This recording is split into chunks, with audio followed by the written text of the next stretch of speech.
This is CS50, and this is week 3 already, wherein we'll take a look back actually at week 0, where we first began. And in week 0, recall that everything was very intuitive in a sense. We talked not just about representation of information, but algorithms. And we talked about tearing a phone book again and again, and that somehow got us to a better solution. But today, we'll try to start formalizing some of those ideas and capturing some of those same ideas, not in pseudocode just yet, but in actual code as well. But we'll also consider the efficiency of those algorithms, like just how well designed our algorithms actually are. And if you recall, when we did the phone book example, wherein I first had an algorithm searching 1 page at a time, and then second went 2 pages at a time, and then third started tearing the thing in half, recall that we, with a wave of the hand, kind of analyzed it as follows. We proposed that if the x-axis here is the size of the problem, like number of pages in a phone book, and the y-axis is the time required to solve the problem in seconds, minutes, page tears, whatever your unit of measure is, recall that the first algorithm was this straight line, such that if you had n pages in the phone book, it might have this slope of n. And there's this one-to-one relationship between pages and tears. 2 pages at a time, of course, was twice as fast, but still really the same shape. The yellow line here indicating that, yeah, it's n over 2, maybe plus 1 if you have to double back, as we discussed. But it's really still fundamentally the same algorithm, 1 or 2 pages at a time. But the third algorithm, recall, was this one here in green, where we called it logarithmic in terms of how fast or how slow it was. And indeed, the implication of this algorithm was that we could even double the size of the phone book, and no big deal, 1 additional page tear, and we take yet another 1,000-page byte out of the phone book. So today, we'll revisit some of these ideas, formalize them a bit, but also translate some of them ultimately to code. And all of that now is possible because we have this lower level understanding, perhaps, of like what's actually inside of your computer. This, of course, is your computer's RAM or memory. And recall that if we kind of start to abstract this away, your computer's memory is really just a grid of bytes. In fact, we don't have to look at the hardware anymore. And we looked at a grid of bytes like this, whereby each of these bytes could be used to store a char, an int, a long, or even an entire string at that. But let's focus perhaps just on a subset of this, because last week, of course, we emphasized really arrays, storing things in arrays. And that allowed us to start storing entire strings, sequences of characters, and even arrays of integers if we wanted to have multiple ones and not just multiple variables as well. But the catch is that if you look inside of an array in the computer's memory, and for instance, suppose these integers here are stored, it's pretty easy for us humans to glance at this and immediately find the number 50. You sort of have this bird's eye view from where you're seated of everything on the screen, and so it's pretty obvious how you get to the number 50. But in the world of computers, of course, it turns out that this is hardware, and computers, for today's purposes, can only do one thing at a time. They can't just take it all in and find instantly some number like 50. So perhaps a decent metaphor is to consider the array of memory inside of your computer really as a sequence of closed doors. And if the computer wants to find some value in an array, it has to do the digital equivalent of opening each of these doors one at a time. Now, how can code do that? Well, of course, we introduced indices or indexes last week, whereby we, by convention, call the first element of an array location 0, the second location 1, the third location 2, and so forth, so-called 0 indexed. And this allowed us to now bridge this conceptual world of like what's going on in memory with actual code, because now we had this square bracket syntax via which we could go searching for something if we so choose. And it turns out if I now paint these red instead of yellow, it would seem that we actually have a pretty good physical metaphor here standing in place for what would be a computer's array of memory if, for instance, you're storing some 7 numbers like that. And so today we begin with a look of a specific type of algorithm. That is for searching. Like searching is all over the place. All of us have probably gone to google.com or some equivalent like already multiple times per day. And getting back answers fast is what companies like Google are really good at. So how are they doing that? How are they storing information in computers' memory? Well, let's consider what this really is. It's really just a problem, as it was back in week 0. The input, though, to the problem for now might be this array of 7 lockers. So that's the input to the problem, inside of which is a number. And maybe for simplicity now, we just want a yes, no, a true, false answer, a bool, that is to say, of whether or not some number, like 50, is in that array. It's not quite as fancy as Google. That doesn't just tell you, yes, we have search results. It actually gives you the search results. But for now, we'll keep it simple and just output as part of this problem, yes or no, true or false. We have found the number we're looking for given an input like that array. But it turns out, inside of this black box that we keep coming back to, there's all sorts of possible algorithms. And we talked about this at a high level conceptually in week 0 with the phone book. But today, let's consider it a little more concretely by way of a game that some of you might have grown up with, namely Monopoly. And so behind these doors, it turns out, will be hidden some denominations of Monopoly money. But for this, we now have 2 volunteers, if you'd like to greet the world. Hi, I'm Jackson. Yay. Hi, my name is Stephanie. And do you want to say a little something about yourselves, years, house, storm? I'm a first year living in Matthews. Nice. And I'm a first year in Canada. Nice. Well, welcome to our 2 volunteers. So why don't we do this? Would one of you like to volunteer the other to go first? I'll go first. OK.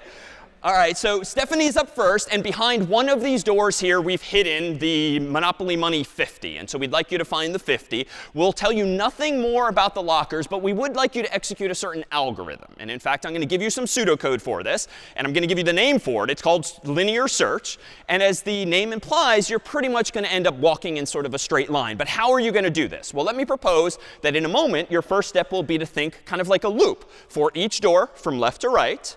What do we want you to do on each iteration? Well, if 50 is behind that door, then we want to go ahead and have you return true and sort of hold up the 50 proudly, if you will, for the group. Otherwise, if you get through that whole loop and you haven't found the number 50, you can just throw up your hands in disappointment. False. You've not found the number 50. So to be clear, step 1 is going to be for each door from left to right. How would you like to begin?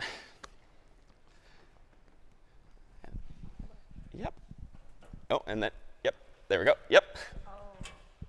And if you'd like to at least tell, good acting here. What have you found instead? It's not 50, but 20. Oh, OK. So step 1 was a fail. So let's move on to step 2. Inside of this loop, what are you going to do next? I'm going to move to the next door. OK. Almost. Oh, OK, almost, sort of. A 500 instead. Next locker. I would rather take. No. OK, we're not telling the audience? That was a 10. OK. So keep going. This is step 3 now. Oh, man. 5, OK. A few more lockers to check.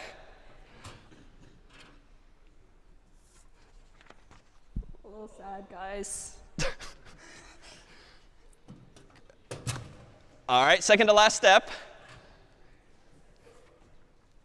This one, no. Kind of close. All right. And finally, the last step. Clearly, you've been perhaps set up here.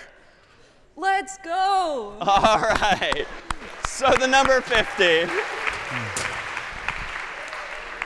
And Stephanie, if I may, let me ask you a question here. So on the screen, this is the pseudocode you just executed. Suppose, though, I had done what many of us have gotten to the habit of doing when you have a if condition. You often have an else branch as well. Suppose that I had done this now. And I'm marking it in red to be clear this is wrong. But what would have been bad about this code using an if and an else, might you say? Any instincts?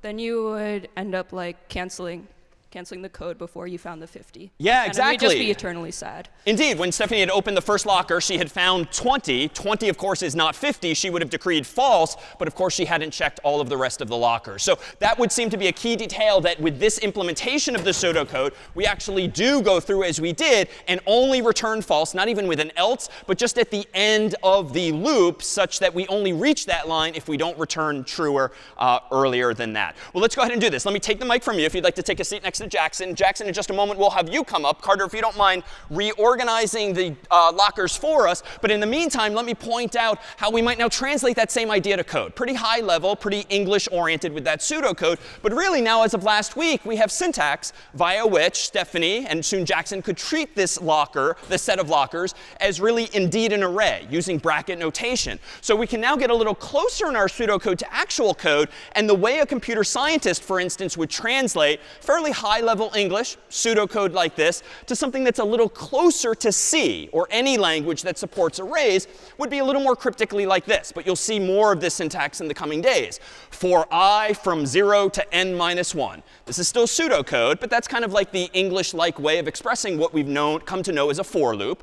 If 50 is behind doors bracket I, so I'm assuming for the sake of discussion that doors now is the name of my variable, this array of 7 doors. But then the rest of the logic, the rest of the pseudocode really is the same way. And so you'll find in time that programmers, computer scientists more generally, when you start expressing ideas, algorithms to someone else, instead of maybe operating at this level here, you now have in your vocabulary really a new syntax that you can be a little more specific, not getting so into the weeds of writing actual C code, but at least now doing something that's a little closer to manipulating an array like this. So Jackson, would you like to stand on up?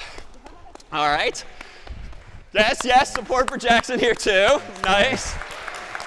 And here now, I'm going to allow you an assumption that Stephanie did not have. Stephanie clearly was really doing her best, searching from left to right, using linear search, as we'll now call it. But they were pretty much in random order, right? There was a 20 over there, there was a 1 over there, and then a 50. So we deliberately jumbled things up and did not sort the numbers for her. But Carter kindly has just come up to give you a leg up, Jackson, by sorting the numbers in advance. And we'd like you this time, much like in week 0, to do something again and again, but this time using what we'll now call binary search. It's exactly the same algorithm conceptually as we did in week 0, but if we translate it to the context of this array, we might say something like this. The first step for Jackson might be to ask the question. If 50 is behind the middle door, where presumably he's done some mental math to figure out what the middle is, then he's going to just return true. And hopefully we'll get lucky and 50 will be right there. Of course, there's 2 other possibilities at least, which would be what? 50 is with respect to these doors? Yeah, so to the left or to the right, alternatively. So if 50 is less than the middle door, then presumably Jackson's going to want to go left. Else, if 50 is greater than the middle door, he's going to want to go right, much like I did physically last week with the phone book, dividing and conquering left to right. But there's actually a 4th case. Let's put it on the board first. What else might happen here that Jackson should consider? Yeah. It's not there. So let me actually go back and amend my pseudocode here and just say, Jackson, if we don't hand you any doors at all, or eventually, as he's dividing and conquering, if he's left with no more doors, we have to handle that situation so that the behavior is defined. All right. So with that said, Jackson, do you want to go ahead and find us the number 50 and walk us through verbally what you're doing and finding? All right, so it looks like this one is the middle door. So I'm going to open it. But it's 20, not 50. Oh. Sad. OK. What's going through your head now? So now I'm looking, because 50 is higher than 20, I want to look to the right. Good. And look for the new middle door, which would be here. Nice. And it's 100. Oh. Sad. But 50 is less than 100. So now we know to look left, which would be here. And ta-da! Nice. Very well done this time around, too. So thank you first to our volunteers here. And in fact, since you're a fan of Monopoly, as we're so informed, we have the Cambridge edition of Monopoly with all your Harvard favorites. Here you go. Thank you so much. Thank you to our volunteers for finding us 50. So That was more popular than we expected. So here we can translate this one more time into something a little closer to code. And again, still pseudocode, but here now might be another formulation of exactly what Jackson just did, just using the nomenclature now of arrays, where you can be a little more precise with your instructions and still leave it to someone else to translate this finally to code. But here we have same question at the beginning. If no doors left, return false. If 50 is behind doors, bracket middle. So I'm assuming here, because this is pseudocode, that somewhere I've done the mental math or the actual math to figure out what the index of middle is. For instance, if these are 7 doors in an array, this would be location 0, 1, 2, 3, 4, 5, 6. So somehow I've taken the total number of doors, 7, divided by 2 to find the middle. That's 3.5. We have to deal with rounding, but suffice it to say there's a well-defined formula for finding the middle index given the total number of lockers, divide by 2, and then round accordingly. So that's presumably what Jackson did just by counting or in his head to find us door number 3. Not the third door, the fourth door, but door bracket 3. So this is just saying if 50 is behind doors bracket middle, return true. That was not the case. He found a $20 bill instead. Else, if 50 is less than the doors bracket middle, go ahead, and now it gets interesting. Search doors 0 through doors middle minus 1. So it's getting a little more into the weeds now, but if middle is 3, this one here, well, we want to now have Jackson search if 50 had been, if the number had been less, we want to start at bracket 0 and go up through this one. When we deliberately subtract 1, because what's the point of looking in the same locker again? We might as well do 0 through middle minus 1. Else if 50 is greater than doors bracket middle, which it was, what did we then do? Jackson intuitively searched for doors middle plus 1 through doors n minus 1. And honestly, it gets a little annoying having the pluses and the minuses here, but just think of what it means. This is the middle door. And Jackson then did proceed to search through doors middle plus 1, because there's no point in searching this one again. And then the last element in any array of size n, where n is just our go-to number for the size, is always going to be n minus 1. It's not going to be n. It's going to be n minus 1 because we always start counting arrays at 0. So here then we have a translation into pseudocode that's a little closer to C of this exact same idea. And here we come full circle to week 0. Like in week 0, it's pretty intuitive to imagine dividing and conquering a problem like this. But if you now think back to actually your iPhone, your Android phone, or the like, when you're doing autocomplete and searching the list, it's possible, if you don't have many friends or family or colleagues in the phone, you know what? Linear search, just checking every name for the person you're searching for, might be perfectly fine. But odds are your phone's being smarter than that, especially if you start to have dozens, hundreds, thousands of people in your contacts over the years. What would be better than linear search? Well, perhaps binary search. But there's an assumption, a requirement, which is what? Why was Jackson ultimately able to find the 50 in just like 3 steps instead of a full 7, like Stephanie?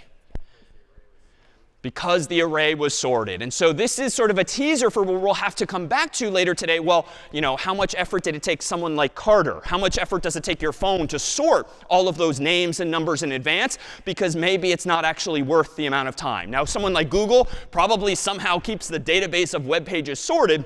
You can imagine it being super slow if when you type in cats or something else into google.com, if they searched linearly over their entire data set. Ideally, they're doing something a little smarter than that. So we'll formalize now exactly this kind of analysis. And it's not going to be so much mathy as it still will be intuitive. But we'll introduce you to some jargon, some terminology that most any programmer or computer scientist might use when analyzing their own algorithms. Let's formalize now what this kind of analysis is. So right now I claim binary search better than linear search. But how much better and why exactly? Well, it all comes back to this kind of graph. So this, recall, is how we analyzed the phone book back in week 0.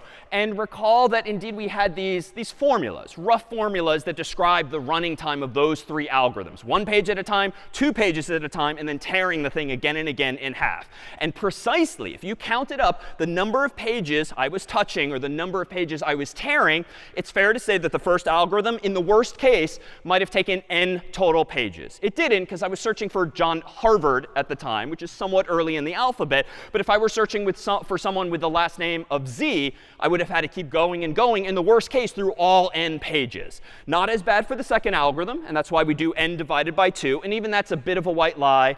right? It's probably n divided by 2 plus 1 in case I have to double back. But again, I'm sort of doing this more generally to capture the essence of these things. And then we really got into the weeds with like log base 2 of n for that third and final algorithm. And at the time, we claimed anytime you're dividing something in half, in half, in half, odds are there's going to be some kind of logarithm involved. And we'll see that today. But today, we're going to actually start using computer science terminology. And we're going to sort of formalize this imprecision, if you will. We are not going to care generally about exactly how many steps some algorithm takes, because that's not going to be that enlightening, especially if maybe you have a faster computer tomorrow than you did today. It wouldn't really be fair to compare numbers too precisely. We really kind of want to, with a wave of the hand, just get a sense of roughly how slow or how fast an algorithm is. So the notation here is deliberate. That is literally a capital O, often italicized, referred to as big O. And so the first algorithm is in big O of n. The second algorithm is in big O of n divided by 2. The third algorithm is in big O of log base 2 of n. But even that is kind of unnecessary detail. When using big O notation, you really don't care about, we'll see, the smaller ordered terms, right? We're not going to care about the divided by 2. Because you know what? The shape of these algorithms is almost the same. And really, the algorithm itself is sort of fundamentally the same. OK, instead of 1 page at a time, I'm doing 2.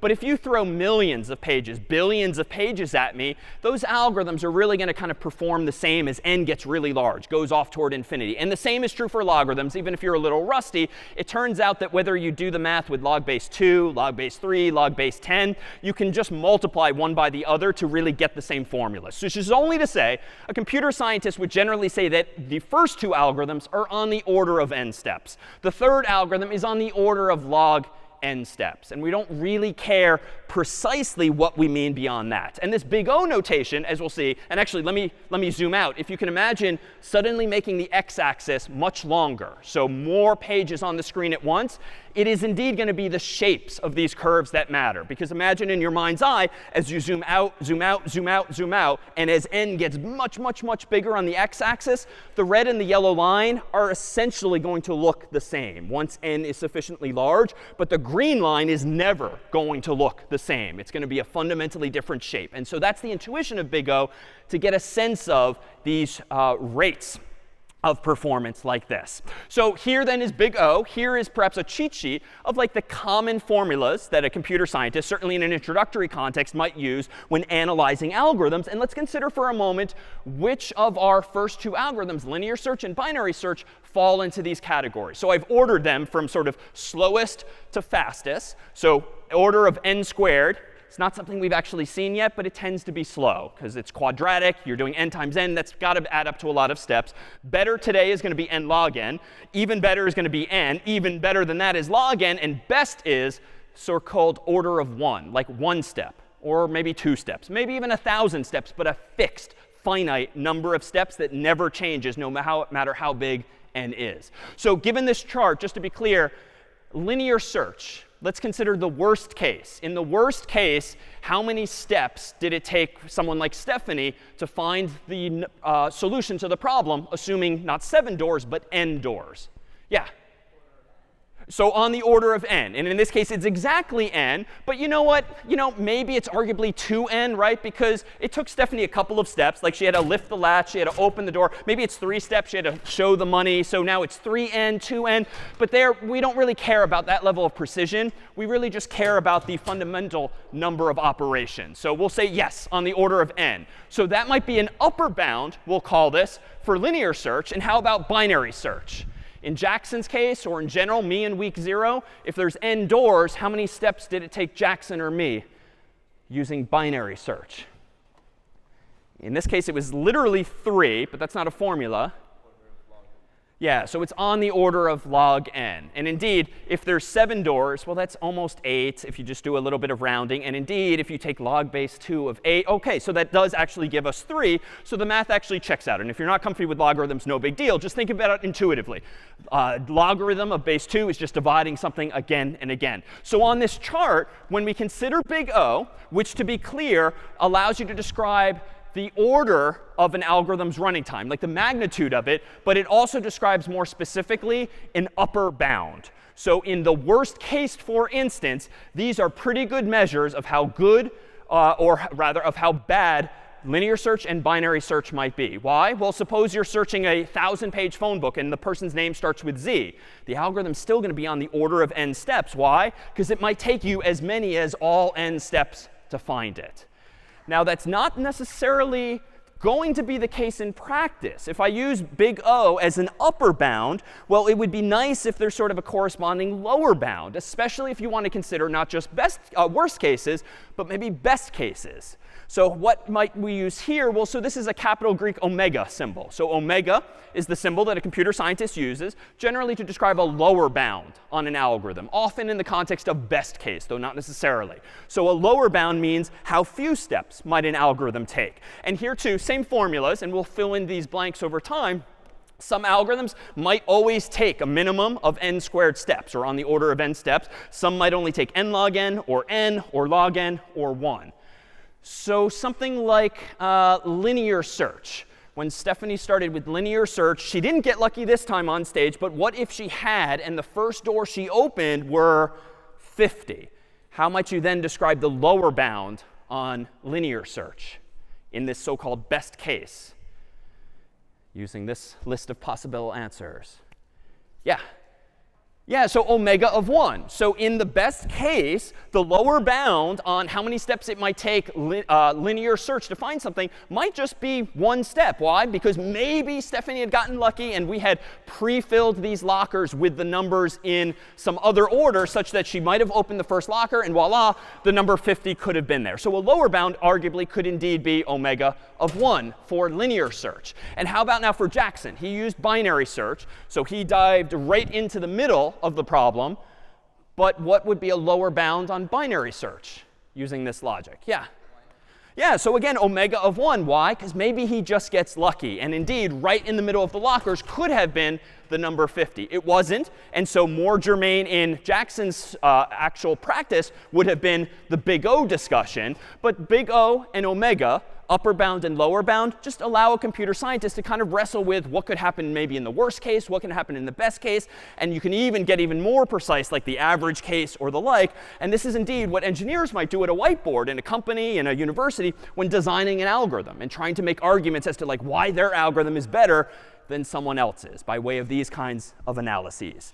And just so you've seen it, it turns out that if some algorithm happens to have an identical upper bound and lower bound, you can actually use a capital Greek theta as well. And this is the last of the Greek symbols today. But a Greek theta indicates a coincidence of both upper bound and lower bound. That is, they are one and the same. That was not the case for our discussion a second ago of linear search, not the case for binary search, but you could use the same kinds of formulas if it turns out that your upper bound and lower bound are the same.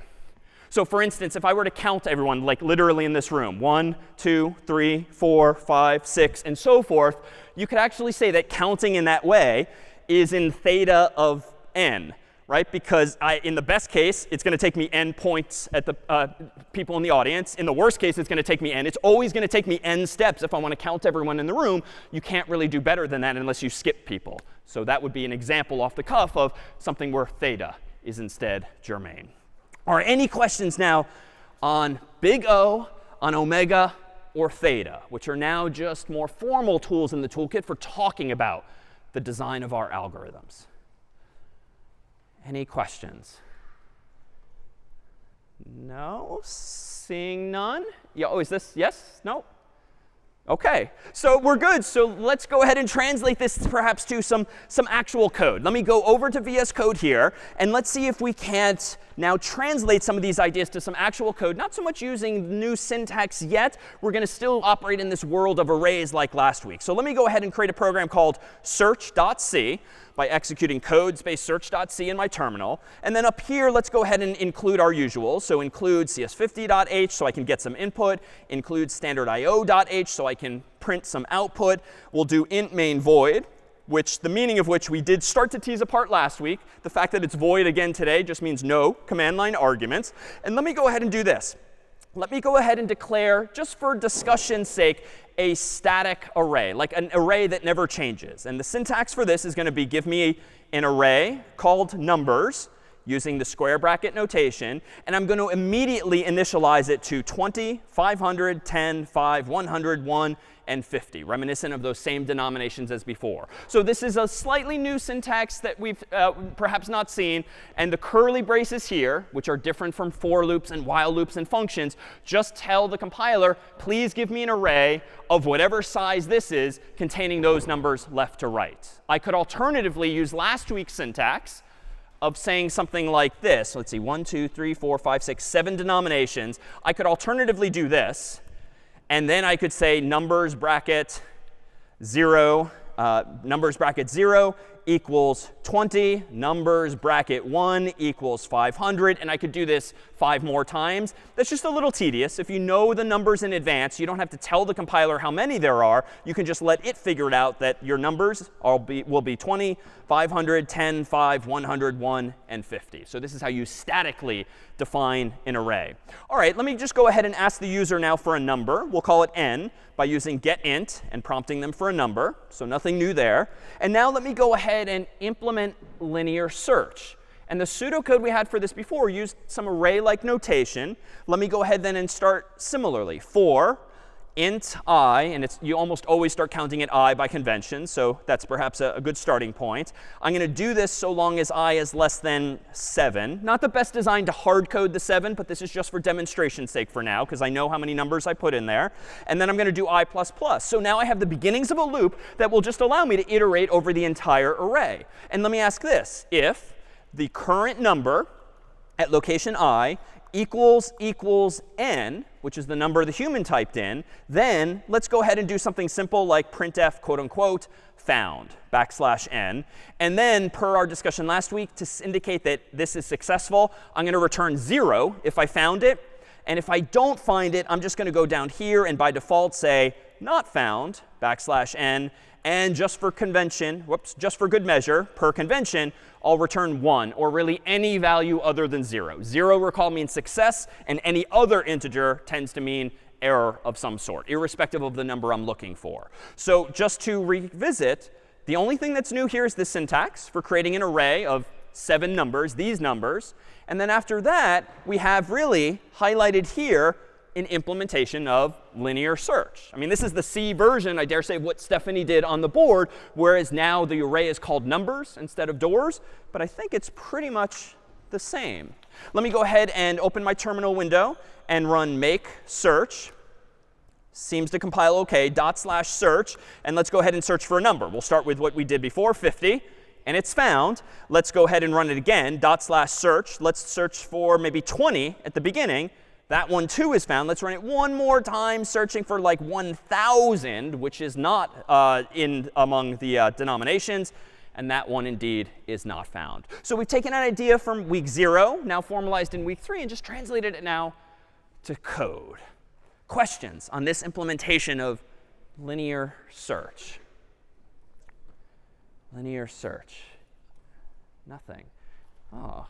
So successful so far today. OK, so let's see if we can't maybe make this a little more interesting and see if we can't trip over a detail that's going to be important in C. Instead of doing numbers, let me go ahead and do this. We'll stay on theme with Monopoly. And I went down the rabbit hole of reading the Wikipedia article on Monopoly and the original pieces or tokens that came with Monopoly. And it turns out we can represent those with strings. So I'm going to create an array called strings, plural, of whatever size I defined here. And the very first Monopoly pieces back in the day were a battleship that you could play with, a boot, a cannon, an iron, a thimble, and a top hat, some of which you might know from the game nowadays. Turns out they've been changing these, had no idea, over the years. So here is now an array of strings. Let me go ahead and prompt the user now, not for an integer anymore. I want to now search for one of these strings, still using linear search. So let me create a string s, set it equal to getString, prompt the user for a string to search for. And then I think my code here is almost the same, except for one detail. I now have an array called strings. I now have a variable called s. But it turns out, for reasons we'll explore in more detail next week, this line of code is not going to work. And it turns out the reason has to do with what we discussed last week of like what a string really is. And what is a string again?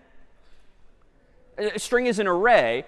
And it turns out, though, that equals equals is not going to generously compare all of the characters in an array for you just because you use equal equals. It turns out it's not going to compare every letter. And so thankfully, there is in the string library that we introduced last week a solution to this problem. The reason for the problem we'll explore in more detail next week. But for now, just know that when you want to compare strings in C, especially if you've come into the class knowing a bit of Java or Python or some other language, you cannot use equals equals. Even though you could in Scratch, you cannot in C. So what I have to actually do here is this. I have to ask the question, does the return value of a function called strCompare or strcomp equal 0 when passed in the current string and that user input? So if you read the documentation for this function called strCompare, you'll see that it takes two strings as input, first one and second one. It then, someone decades ago wrote the code that probably uses a for loop or a while loop to compare every character in each of those strings. And it turns out it returns 0 if they are in fact equal. Turns out, too, it will return a positive number or a negative number in other situations. Any intuition for why it might actually be useful to have a function that allows you to check if two strings are equal? If they're not equal, what else might be interesting to know when comparing two strings? Or if certain values are? OK, possibly. Maybe you want to know just how similar they are. And that's indeed an algorithm unto itself. But strCompare is a little simpler than that.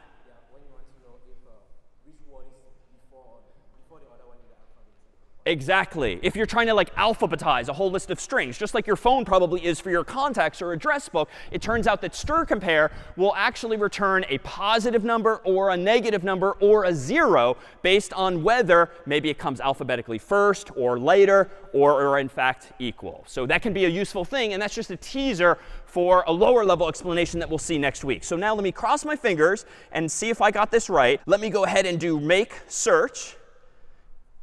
Did compile, OK, albeit slowly, /search. And let's search for something like the thimble.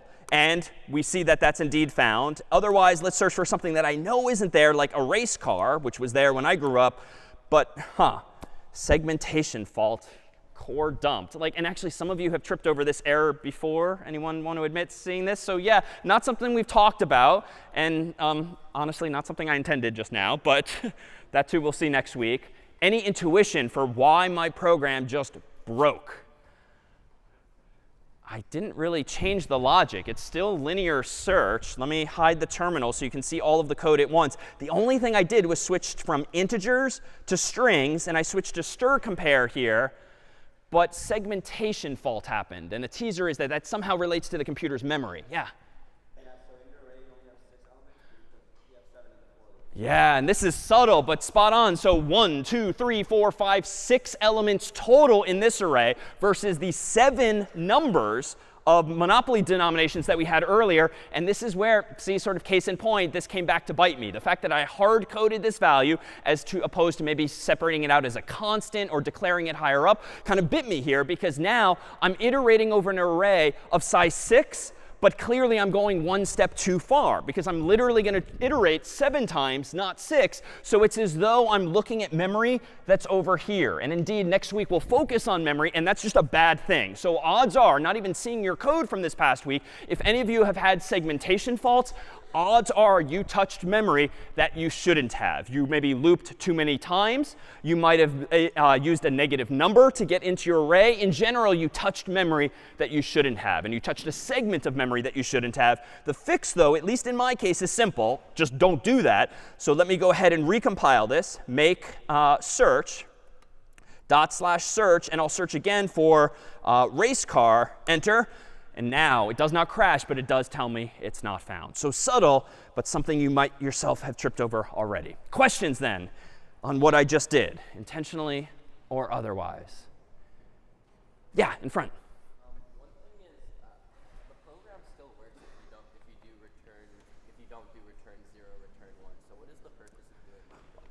A really good question. So the program will still work even if I don't return 0 or return 1. In fact, let me go ahead and do that and just hide my terminal window for a second. Let's get rid of the return here. Let's get rid of the return here. However, watch what happens here. Let me go ahead and recompile this, make search.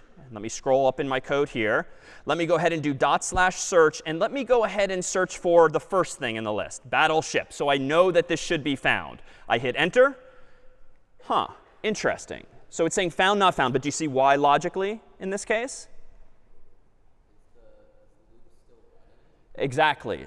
So the loop is still running. So there's a couple of solutions to this. I could, for instance, somehow break out of the code here, but that's going to still result in line 18 executing.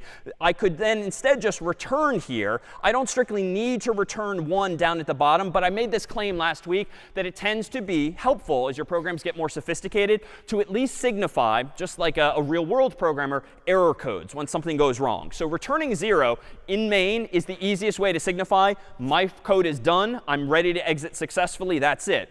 But down here, I could absolutely still return 0 because it's not a huge deal. It's not really an error that deserves annoying the user with some kind of pop-up that something went wrong. But return 1 is just a lower level way of signaling, it didn't really find what I was looking for. And remember from last week, you can see this as follows. If I recompile this again, now that I've reverted those changes, so make search, and if I do /search and search for battleship, which is indeed found, recall I can execute this magical command echo $? Which you're not going to often execute, but it shows you what main returned. If I run search again and search for race car, which is not found, I see not found, but I can also run this command again and see that, oh, it returned 1. So now if you fast forward a few months, a few years, when you're actually writing code in a company or for larger projects, you might want to be automating software. You might not want the human to necessarily be running it manually. You might want code to be automated by some nightly process or something like that. Using these exit codes, can a program determine yes or no that other code succeeded or failed? Other questions on linear search in this way? No? All right, well, let's translate this to one other feature of C here by incorporating these two ideas now into one other program. So I'm going to create a phone book in C by doing code space phonebook.c. And let's combine some of these ideas and implement this notion of like searching a phone book for an actual name and getting back a number. So I'm going to go ahead and quickly include some of the same things, CS50.h so we can get input, standard io.h so we can print output, and I'm going to preemptively include string.h in case we need that one as well. Int main void, no need for command line arguments today. And let me give myself now an array of names for this phone book. So string names equals, and then in curly braces, how about Carter will be one person in the phone book, and David, myself, will be the other. So we'll keep it short so we don't have to type too many names. But this is a phone book with 2 people thus far. Suppose now we want to also store Carter's phone number in mine. So it's not just saying found or not found. It's literally looking up our phone numbers like a proper phone book. Well, at the moment, there's really no way to do this. I could do something hackish, like I could put a number like 617-495-1000 after Carter. I could maybe do something like 949-468-2750 after me. But now you're kind of doing the whole apples and oranges thing, right? Like now it's not strings. It's a string int. All right, so maybe I could just make all of these strings. But now it's just a conceptual mixing of apples and oranges. Like, yes, that's an array of 4 strings. But now you're on the honor system to know that the first string is a name, the second string is a number, the third string is, like, you can do it, but it's a bit of a hack, so to speak. So what might be cleaner than this? Instead of combining our phone numbers into the same array as our names, what else might we do that's perhaps a little better? Say a little louder. A 2D array, possibly something we could do. I'm going to keep it even simpler now because we haven't used those by name, even though that is, we saw last week, technically what argv is. What else could I do if I want to store names and numbers? Yeah.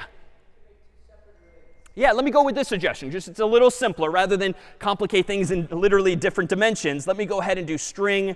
Well, I could do int numbers, but you know what? So that we can support punctuation like dashes or even parentheses or country codes, I'm going to do this instead. I'm going to do string numbers so that I can represent Carter's number as quote unquote +1 for the US, 617, 495, 1000, complete with hyphens, as is US convention. And then for mine, I'll go ahead and do +1, 949, how about 468, 2750. Semicolon. And now down below, let's actually enable the user to search this phone book, just like in week 0 we did. String name equals get string, and let's ask the user for a name, presumably David or Carter or someone else. And now let's re-implement linear search. So for int I gets 0, I is less than 2, and do as I say, not as I do. I think we should beware this hard coding, but we'll keep it simple for now.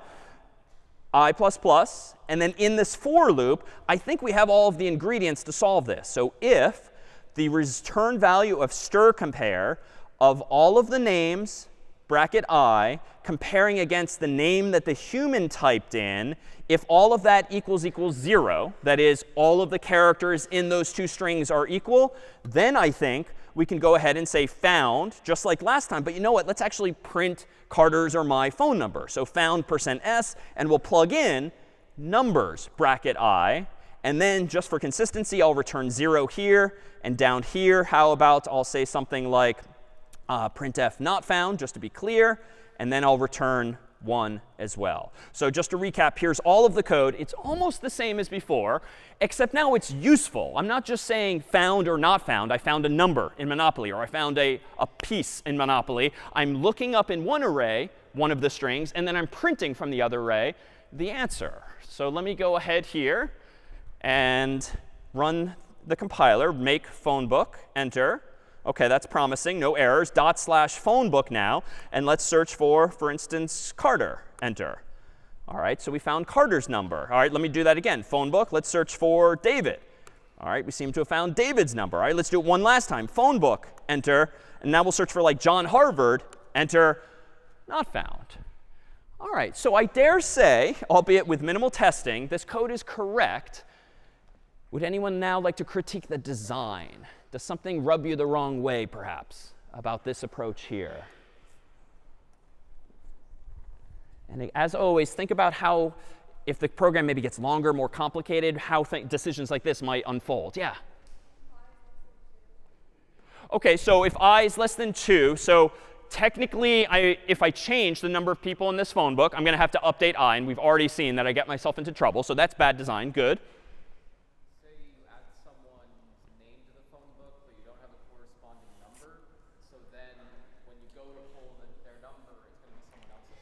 Yeah, so again, I'm sort of trusting myself not to screw up. If I add John or anyone else to the first array, but I forget to add their number to the second array, eventually things are going to drift and be inconsistent, and then the code will be incorrect at that point. So sort of a poor design setting me up for future failure, if you will. Other thoughts?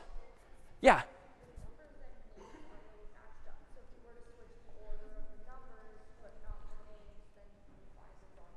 Yeah, really good. We're assuming the same order. From left to right, the names go, and from left to right, the numbers go. But that's kind of just the honor system. Like, there's literally nothing in code preventing me from reversing the order for whatever reason, or maybe sorting the names. Like, they're sorted now, and maybe that's deliberate, but maybe it's not. So this honor system here, too, is just not good, right? I could put a comment in here to remind myself, to note to self, always update arrays the same way. But that's something's going to happen eventually, especially when we have not 2, but 3, but 30, 300 names and numbers. It would be nice to keep all of the related data together. And so, in fact, the one new feature of C we'll introduce today is one that actually allows us to implement our very own data structures. You can think of arrays as a very lightweight data structure in that it allows you to cluster related data back to back to back to back. And this is how strings are implemented. They are a data structure effectively implemented with an array.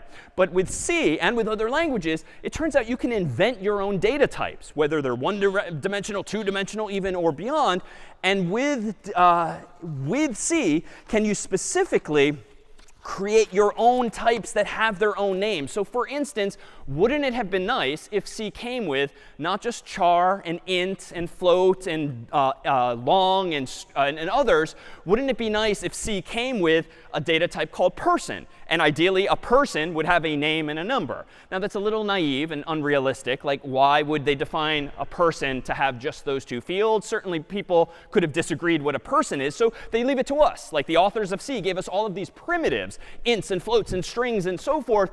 But it's up to us now to use those in a more interesting way so that we can create an array of person variables, if you will, inside of an array called people, just to pluralize it here. So how are we going to do this? Well, for now, let's just stipulate that a person in the world will have a name and a number. That we could argue all day long what else a person should have, and that's fine. You can invent your own person eventually. At the moment, I'm using just two variables to define a person's name and number. But wouldn't it be nice to encapsulate, that is, combine these two data types into a new and improved data type called person? And the syntax for that is going to be this. So it's a bit of a mouthful, but you can perhaps infer what some of this is doing here. So it turns out C has a keyword called typedef. As the name kind of suggests, this allows you to define your own type. Struct is an indication that it's a structure. It's like a structure that has multiple values inside of it that you are trying to define. And then at the very bottom here, outside of the curly braces, is the name of the type that you want to create. So you don't have discretion over using typedef or struct in this particular case, but you can name the thing whatever you want. And you can put anything in the structure that you want as well. And as soon as this semicolon is executed at the bottom of the code, every line thereafter can now have access to a person data type, whether as a single variable or as an entire array. So if I want to build on this then, let me go ahead and do this. Let me go back to my C code here, and I'm going to go ahead and change just a couple of things. Let's go ahead and do this. I'm going to go ahead and first get rid of those two hard-coded arrays. And let me go ahead and at the top of my file, invent this type. So typedef struct. Inside of it will be a string name and then a string number. And then the name of this structure will be person. And best practice would have me define it at the very top of my file so that any of my functions, in fact, could use it, even though I just have main in this case. Now, if I wanted, I could do this, like person p1 and person p2. But we know from last week, like that already is bad design. If you want to have multiple instances of the same type of variable, we should probably use what instead? Yeah, an array. So let me not even go down that road. Let me instead just do this. Person will be the type of the array, but I'm going to call it, I could call it persons, but in English we typically say people. So I'll call the array people, and I want two people to exist in this array, though I could certainly change that number to be anything I want. How now do you put a name inside of a person and then put the number inside of that same person? Well, slightly new syntax today. I'm going to go ahead and say this. People bracket 0 just gives me the first person in the array. That's not new. But if you want to go inside of that person in memory, you use a dot, and then you just specify the name of the attribute therein. So if I want to set the first person's name to Carter, I just use that so-called dot notation. And then if I want to set Carter's number using dot notation, I would do this, +1 617 495 1000. And then if I want to do the same for myself, I would now do people bracket 1 dot name equals quote unquote David. And then people bracket 1 still dot number equals quote unquote +1 949 468 2750. And now at the bottom of my file, I think my logic can pretty much stay the same. I can still, on this line here, prompt the user for the name of the person they want to look up. For now, even though I admit it's not the best design, I'm just doing this for demonstration's sake, I'm going to leave the 2 there because I know I have 2 people. But down here, this is going to have to change. I don't want to compare names bracket I anymore. What do I want to type here as the first argument to stir compare? What do I want to do here? Yeah. So people I dot name. Yeah, so I want to go into the people array at the ith location, because that's what my loop is doing. It's updating I again and again, and then look at name. And that's good. I think now I need to change this too. What do I want to print if the person is found? Someone else? what do I want to print here? If I found the person's name? Yeah. Say a little louder. Perfect. So people bracket I dot number, if indeed I want to print the corresponding number to this person. And then I think the rest of my code can stay the same. So let me go ahead and rerun make phone book to recompile this version. So far, so good. /phone book. Let's go ahead and type in Carter's name, found. All right, let's go ahead and run it again. David's name, found. Let's go ahead and run it one more time. So type in John Harvard, for instance, not found in this case. So fundamentally, the code isn't all that different. Linear search is still behaving the same way. And I admit this is kind of ugly looking. Like we've kind of made a 2-line solution like 5 lines of code now. But if we fast forward a week or two, when we start saving information to files, we'll introduce you to files like CSV files, comma separated values, or spreadsheet files, which you've surely opened on your Mac or PC at some point in the past. Suffice it to say, we'll soon learn techniques for storing information like names and numbers in files.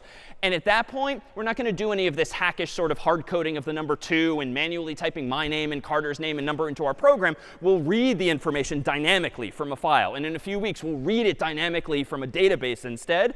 But this is, for now, just syntactically how we can create an array of size 2 containing 1 person each. We can update the name and number of the first person, update the name and the number of the second person, and then later search across those names and print out the corresponding numbers. And in this sense, this is a better design. Why? Because my person data type encapsulates now everything that it means to be a person, at least in this narrow world. And if I want to add something to the notion of a person, for instance, I could go up to my typedef and tomorrow add an address to every person and start reading that in as well. And now it's not the honor system. It's not a names array, a numbers array, an addresses array, and everything else you might imagine related to a person. It's all encapsulated, which is a term of art, inside of the same type. Reminiscent, if some of you have programmed before, of something called object-oriented programming, but we're not there yet. C is not that. Questions on this use of struct or this new syntax? The dot operator being really the juicy part here. Any questions? Yeah?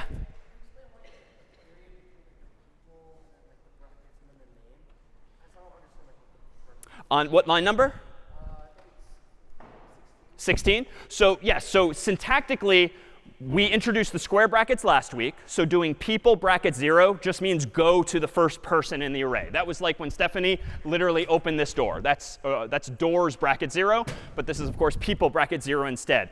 Today, the dot is a new piece of syntax. It means go inside of that person in memory and look at the name therein and set it equal to Carter and do the same for number. So that's all. It's like open the locker door, go inside of it, and check or set the name and the number. Yeah?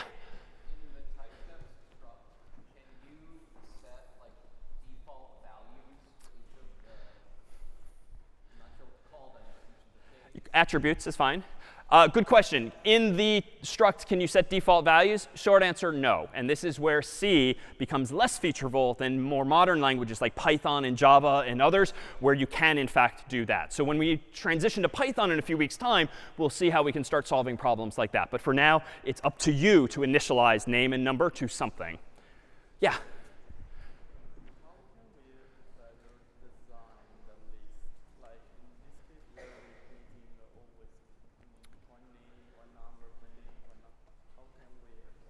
Really good question. How can we adjust or critique the design of what I'm doing? This is one of the few situations where I would say hypocritically, do as I say, not as I do. I am using pretty ugly lines like this just to introduce the syntax. But my claim pedagogically today is that eventually when we start storing names and numbers or other things in files or in databases, you won't have this redundancy. You'll have 1 line of code or 2 lines of code that read the information from the file or database and then fill the entire array with that data. For now, I'm just doing it manually so as to keep our focus only on the new syntax. But that's it. So forgive the bad design by design today. Other questions on this? All right. That's been a lot already. Why don't we go ahead and take our 10-minute break with snacks first? We have some delightful brownies in the lobby. All right. We are back, and up until now, it clearly seems to be a good thing if your data is sorted, because you can use binary search. You know a little more, something more about the data. But it turns out that sorting in and of itself is kind of a problem to solve too.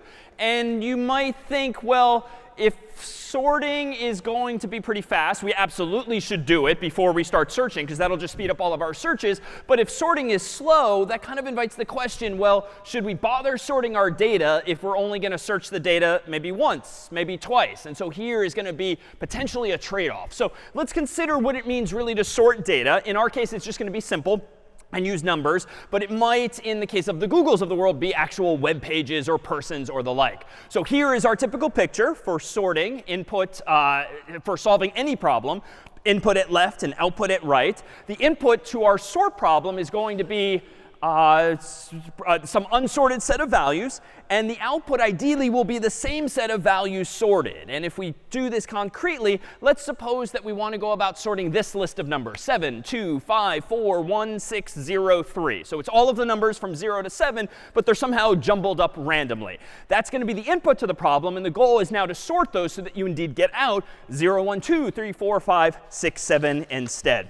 So it turns out there's lots of different ways we can actually sort numbers like these here. And in fact, just to complement our search example earlier, could we perhaps quickly get some 8 volunteers to come up if you're comfortable appearing on the internet? If you want to do 1, OK, 2, 3, 4, 5, 6, 7, 8. How about? All right, come on down.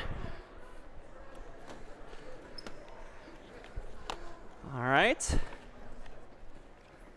Come on over here, and I'll give you each a number. And if you want to start to organize yourselves in the same order you see the numbers on the board. OK. So look up on the overhead and organize yourselves from left to right in that same order. And let's have the first of you perfect. If you want to come right over here, how about right in line with this? Sure. All right, and a few more numbers. All right, number 2. 6, and perfect. Just the right number. All right. No. Uh-oh. All right, there we go. Number 3.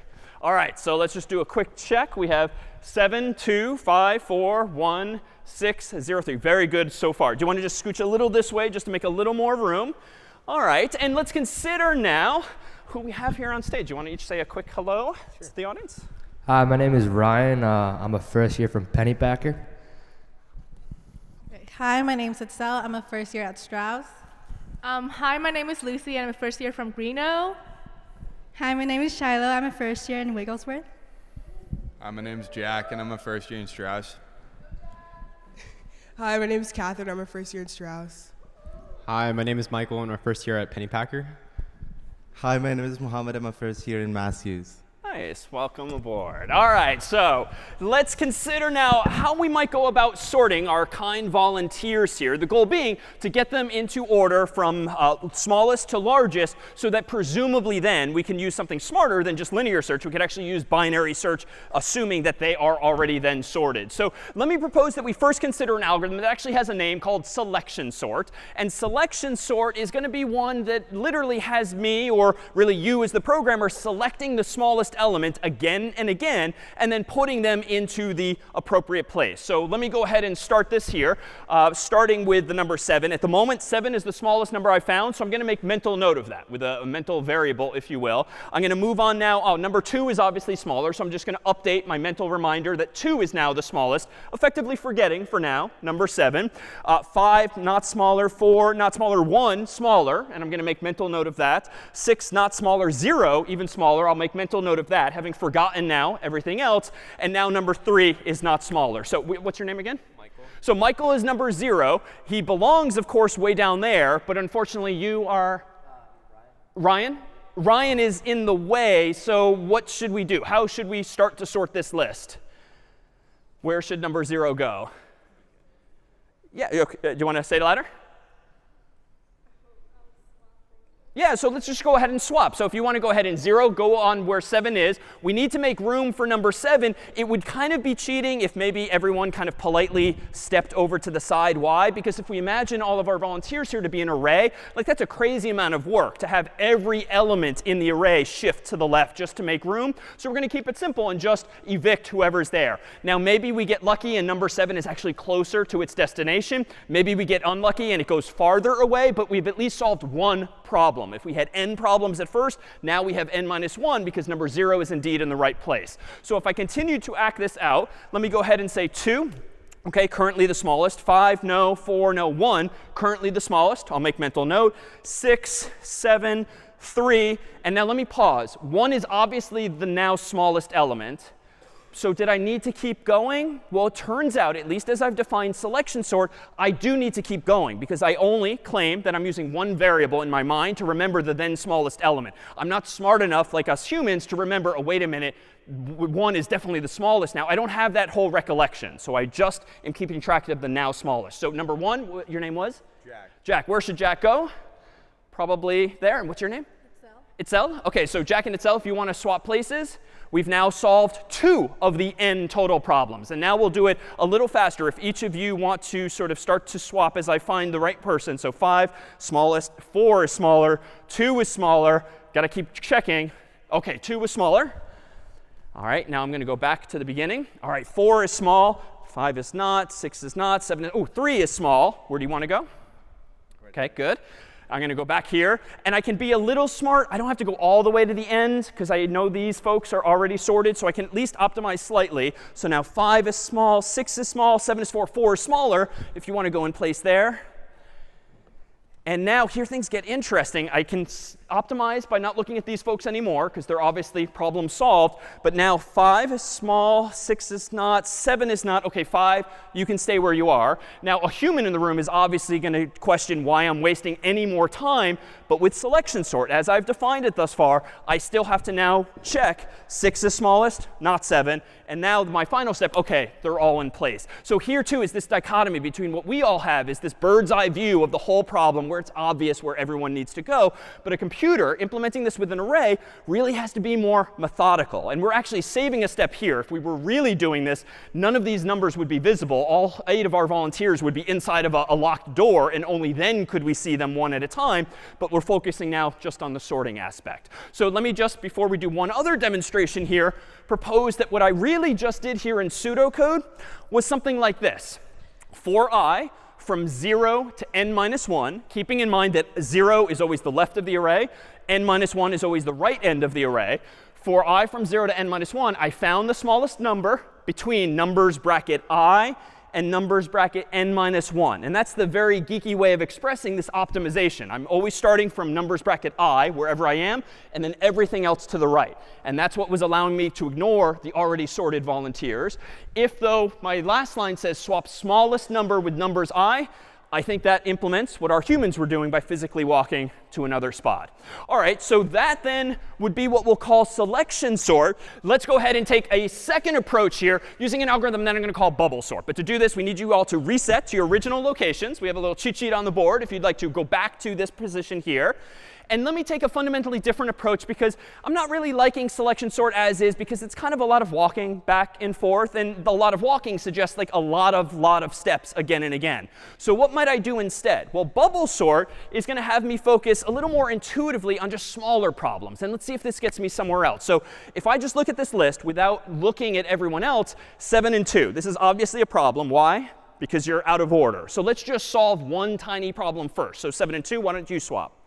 I know 2 is in a better place now because she's definitely lower, less than 7. So I think I can now move on. 7 and 5, problem. So let's solve that. 7 and 4, problem. Let's solve that. 7 and 1, let's solve that. 7 and 6, let's solve that. 7 and 0, solve that. 7 and 3, solve that. OK, done. Sorted, right?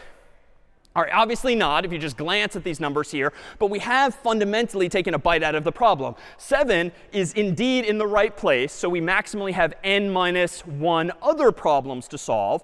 So how do I do this? I think I can just repeat the same logic. Let me go over here. 2 and 5, good. 5 and 4, no. 5 and 1, no. 5 and 6, yes. 6 and 0, no. 6 and 3, no. So now we've solved 2 of the problems. And what's nice about bubble sort, at least as a glance, it's nice and simple, it's nice and local, and you just keep incrementally solving more and more problems. So let's go ahead and do this again, and we can do it faster. 2 and 4 we know are good. 4 and 1, 4 and 5, 5 and 0, 5 and 3, 5 and 6, 6 and 7. Good. So we go back. 2 and 1. Now another problem solved. 2 and 4, 4 and 0. 4 and 3, 4 and 5, 5 and 6, 6 and 7. And so notice, too, as per its name, the largest elements have bubbled their way up to the top. And that's what seems to be happening just as we're fixing some remaining problems. So almost done. 1 and 2, 2 and 0, 2 and 3, 3 and 4, 4 and 5, 5 and 6, 6 and 7. Almost done. Obviously, to us humans, it looks done. How do I know as the computer for sure? What would be the most surefire way for me to now? Oh, it's not done. Sorry. That's a bug. OK, 1 and 0. OK, 1 and 2, 2 and 3, 3 and 4, 4 and 5, 5 and 6, 6 and 7. OK, so now it's obviously sorted to the rest of us on stage.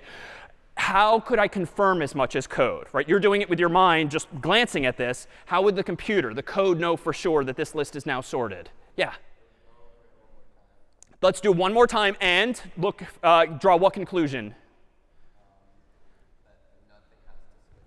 Yeah, let's do it one more time, even though it's a little wasteful. But logically, if I go through the whole list, comparing pairs again, again, and again, and I don't do any work that time, now it's obviously logically safe to just stop, because otherwise I'm wasting my time doing the same thing again and again if no one's actually moving. So I'm afraid we don't have Monopoly games for all of you, but we do have 8 stress balls. And a round of applause, if we could, for our volunteers.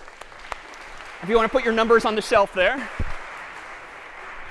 So if we consider for a moment, thank you so much. Sure. Thank you. Thanks. Sure. So if we consider now these 2 algorithms, which one is better? Any intuition for whether selection sort the first is better or worse than bubble sort the second? Any thoughts? Yeah? OK. So bubble sort seemed like less work, especially since I was focusing on those localized problems. Other intuition? Selection sort versus bubble sort? Well, let me propose that we try to quantize this so we can actually analyze it in some way. And this is not an exercise we'll do constantly for lots of algorithms, but these are pretty representative of algorithms, so we can wrap our minds around, indeed, the performance or the design of these things. So here is my pseudocode for selection sort, whereby, as per its name, I just iteratively select the next smallest element again and again.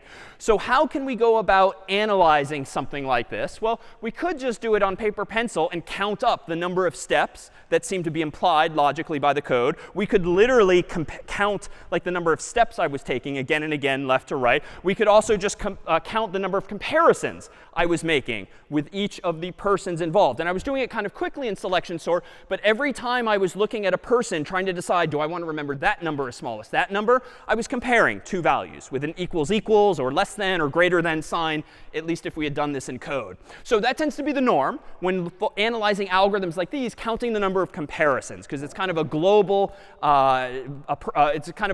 unit of measure we can use to compare different algorithms entirely. So think, too, that in the general case, when we have more than 8 volunteers, more than 7 doors, we can generalize our array in general as this is the first element at bracket 0, and the end of it is always n minus 1. So arrays, or doors in this case, or volunteers are always numerically indexed from 0 on up to n minus 1, if there's n of them in total. So how do we analyze the code of selection sort?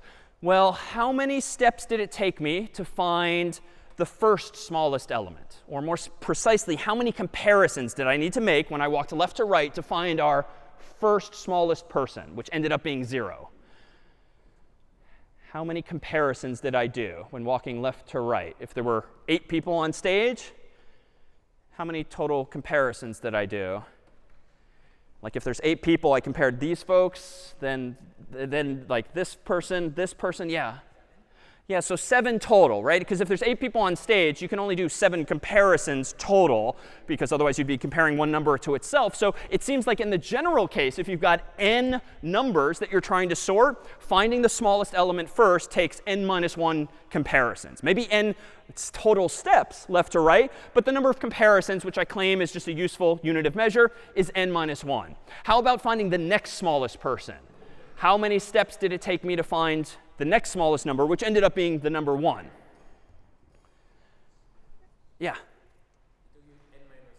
Yeah, so just n minus 2. Why? Because I'd already solved one problem. Someone was already in the right position. It would be silly to keep counting them again and again. So I can whittle down my number of comparisons for the next pass to n minus 2.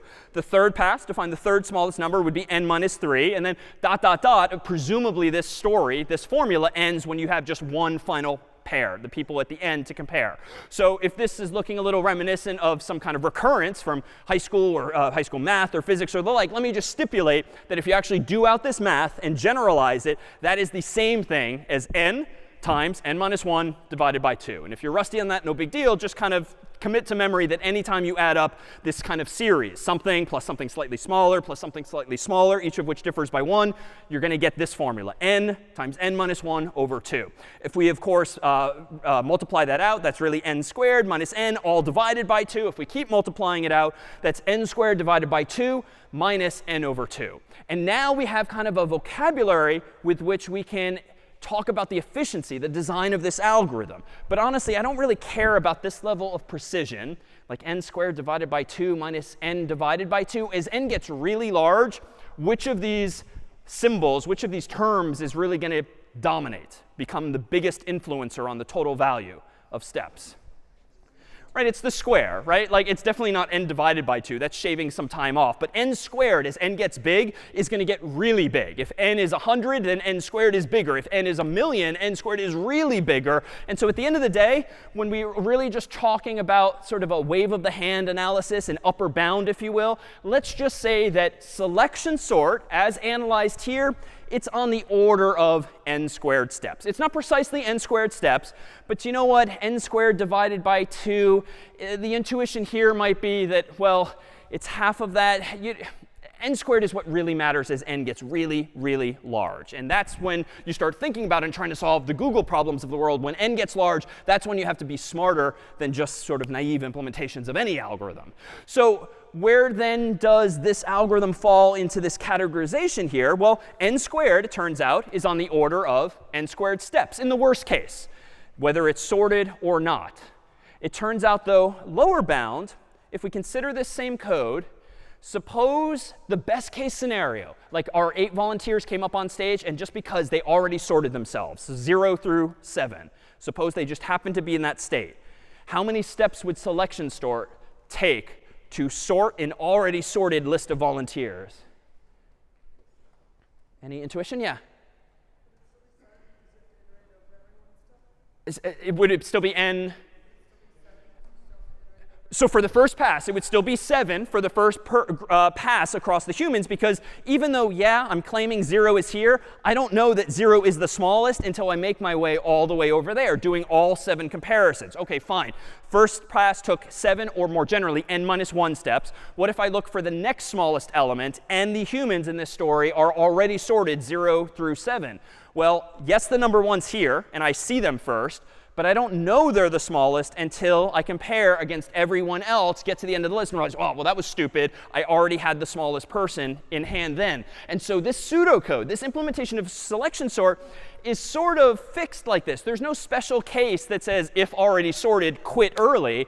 It's always going to take n squared steps. And so in this case, if we borrow our jargon from earlier, using omega notation, just to be clear, selection sort is also going to be in this incarnation an omega of n squared. Because even in the best case where the list is already sorted, you're going to waste a huge amount of time essentially verifying as much or discovering as much, even though we humans, of course, could see it right away.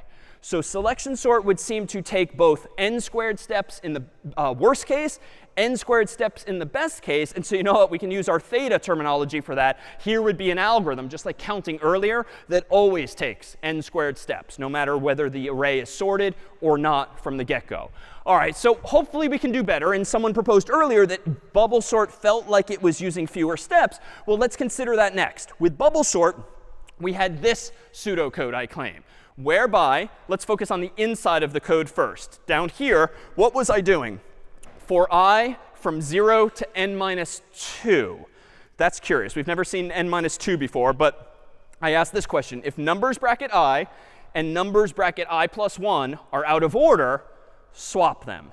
So that was when I was pointing at our first two volunteers here. I saw that they were out of order, so I swapped them. How come I'm doing that again and again up to n minus 2, though, instead of n minus 1, which we've always used up until now as our rightmost boundary? Any intuition for why I'm doing this from 0 to n minus 2? Yeah.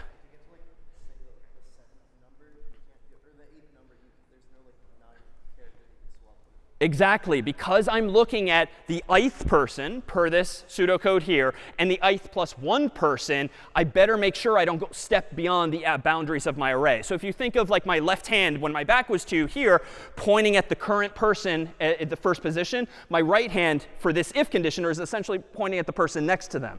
And you want to iterate with your left hand all through these people, but you don't want your left hand to point at the last person. You want it to point at the second to last person. But we know that the last person is always at n minus 1. So the second to last person just mathematically is at n minus 2. So it's a subtlety, but this is like a seg fault waiting to happen. If you implemented bubble sort using n minus 1, you will. My right hand would go beyond the boundaries of the array. So just bad. All right, so why am I saying this n times? Well, we did it very organically with humans, but each time someone each pass I did through the array, someone bubbled their way up to the end. Number 7, then number 6, then number 5. So if on each pass through the array of volunteers, I was solving at least one problem, it seems like bubble sort can just run n times total to solve all n problems. Because the first pass will get at least one number into place. Second pass, second number into place. You might get lucky and it would do more, but worst case, this feels like enough. Just do this blindly n times, and they'll all line up together. Well, technically, all right, now we're getting into the weeds. Technically, you can just repeat it n minus 1 times, because if you solve all n minus 1 other problems and you're left with one, like literally that person's where they need to be, just logically. If you've already sorted everything else and you've got just the one left, it's already bubbled up. So how do we analyze this? Well, in bubble sort, we might do something like this. I'm essentially doing n minus 1 things n minus 1 times. Now let me back up to the pseudocode, because this one's a little less obvious. This is where you can actually mathematically infer from your loop how many steps you're taking. So this first line literally says repeat the following n minus 1 times. So that's going to translate very straightforwardly to our mathematical formula. Do something n minus 1 times. This loop, just because I'm using for loop terminology, it's framed a little differently. But if you're iterating from 0 to n minus 2, you're iterating a total of n minus 1 times. And again, the arithmetic's getting a little annoying, but this just means do the following n minus 1 times. So do n minus 1 things n minus 1 times. We can now run out the math as follows. We have the formula n minus 1 times n minus 1. We do our little FOIL method here, n squared minus 1 times n minus 1 times n plus 1. We can combine like terms, n squared minus 2n plus 1. But at this point, when n gets really large, which term are we really going to care about? This is on the order of? Yeah, n squared. So at least asymptotically means as n approaches infinity, it gets really large, turns out that the upper bound on selection sort and bubble sort are essentially the same. Now, if we really nitpicked and compared the total number of comparisons, they might differ slightly. But as n gets large, honestly, you're barely going to notice the difference, it would seem, between these two algorithms. But what about the lower bound? If the upper bound on bubble sort is also big O of n, what about the lower bound here? Well, with this pseudocode, what would the lower bound be on bubble sort, even in the best case when all of the volunteers are sorted? Any intuition? In this pseudocode. Yeah, in the middle?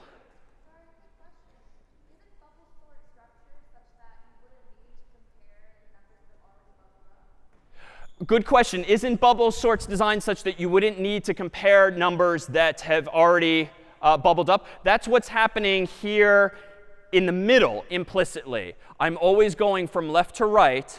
But remember that even when I screwed up at the end and the last two people were out of order, I do always need to restart at the beginning, because the big numbers are going that way and the small numbers are coming this way.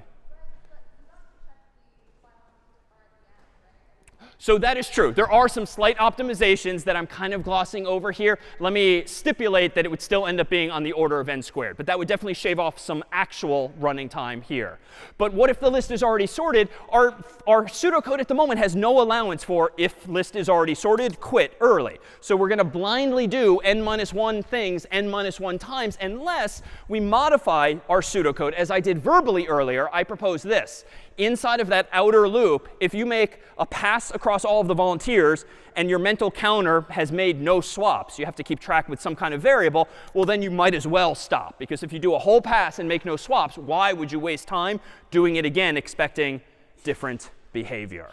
So to help visualize these, whereby now bubble sort can be advantageous if the data is already sorted or mostly sorted. Why? Because it does have this short circuit detail. At least if we implement it like that, how can we go about visualizing these things a little more clearly? Well, let me go ahead and do this. Let me pull up here a visualization of exactly these algorithms, thanks to a third-party tool here that's going to help us visualize these sorting algorithms as follows. Small bars represent small numbers. Big bars represent big numbers. And so the idea now is when I hit a button here to get all of the small bars this way, all of the big bars this way. So just like our volunteers, but instead of holding lighted numbers, it's bars representing their magnitude. So let's go ahead and start with, for instance, selection sort. And you'll see in pink is being highlighted the current number that is being selected and then pulled all the way to the left. So this is selection sort. And again, it's selecting the next smallest element. But you can see here all the more visibly that just like my human feet were taking a lot of steps, so is this algorithm touching these elements again and again and again. And this is why the n squared is really a thing. There's got to be some inherent redundancy here. Like, why do we keep looking at the same darn elements again and again? We do, in terms of our pseudocode, need to do so.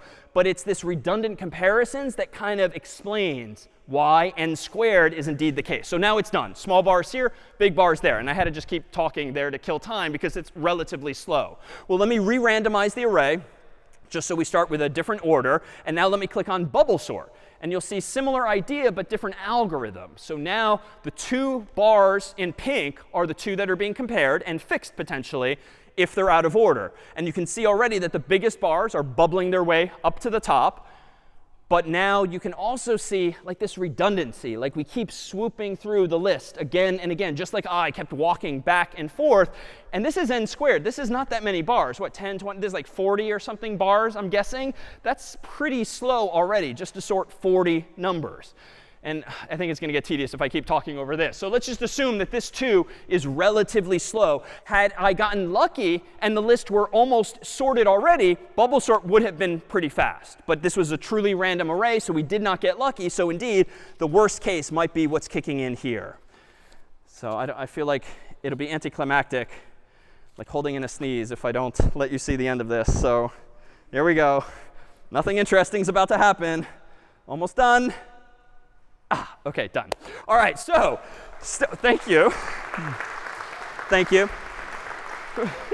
So still somewhat slow, though. How, though, can we perhaps do a little better fundamentally? So we can do so if we introduce yet another technique. And this one isn't so much a function of code as it is concept. And it's something that you might have seen in the real world, but perhaps not so obviously so. So it turns out in programming, recursion refers to the ability of a function to call itself. In the world of mathematics, if you have a function f, if f appears on both the left side and the right side of a formula, that would be a recursive function in the math world too. Whenever f is defined in terms of itself, or in our case, in programming, anytime a function calls itself, that function is said to be recursive. And this is actually something we've seen already in class, even though we didn't call it as much. So for instance, consider this pseudocode from earlier, whereby this was the pseudocode for searching via binary search.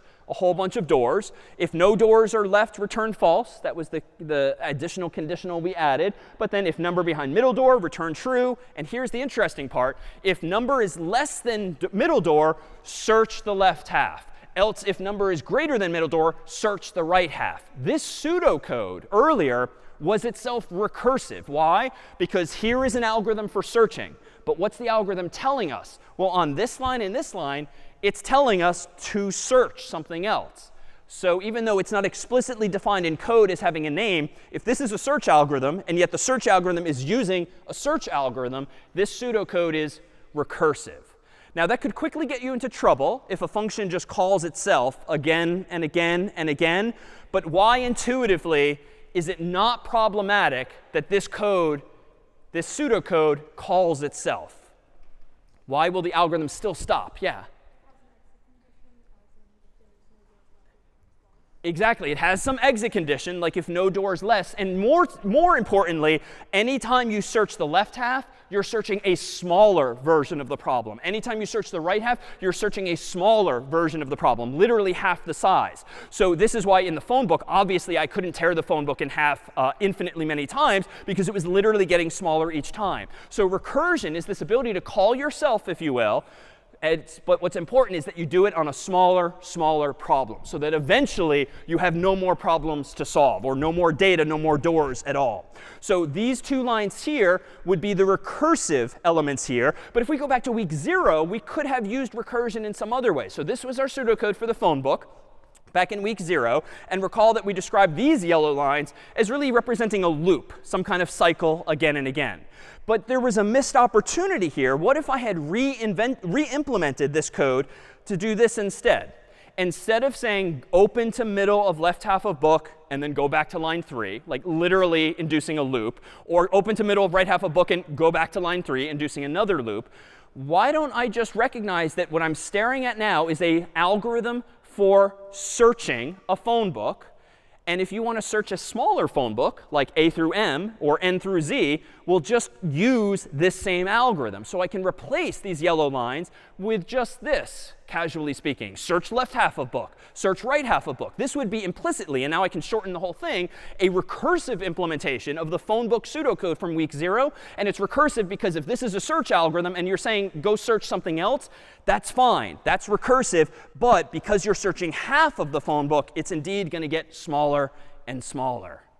Even in the real world, or the real virtual world, you can see recursive data structures in the wild, or at least in Super Mario Brothers like this. Let me get rid of all of the distractions here and focus on this pyramid, where you have 1 block, then 2, then 3, then 4. Well, this itself is technically recursively defined in the sense that, well, what is a pyramid of height 4? Well, it's really what? How would you describe? A pyramid of height 4 is actually the same thing as a pyramid of